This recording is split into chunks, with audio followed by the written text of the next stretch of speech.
السلام علیکم۔ الیکشن سے قبل بلوچستان دھماکوں سے لرز اٹھا۔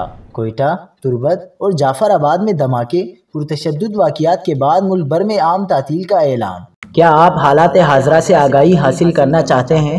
خبر کے پیچھے چھپے اصل حقائق جاننا چاہتے ہیں تو ابھی سبسکرائب کیجئے جل پاکستان کو اور ساتھ ہی گھنٹی کے نشان پر کلک کر دیں۔ آپ کو بتاتے چلیں کہ الیکشن قریب آتے ہی بلوچستان میں بدامنی عروج پر پہنچ گئی۔ کئی شہر دھماکوں سے لرز اٹھے۔ بلوچستان کے شہروں کوئٹہ، جعفر آباد اور تربت میں زوردار دھماکے ہوئے ہیں۔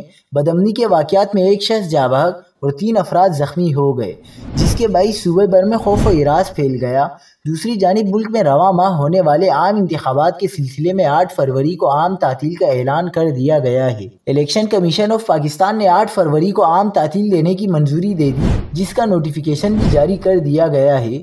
پولنگ ڈے یعنی 8 فروری بروز جمعرات کو ملک بھر میں تمام سرکاری و نجی دفاتر، تعلیمی ادارے اور کاروباری مراکز بند رہیں گے۔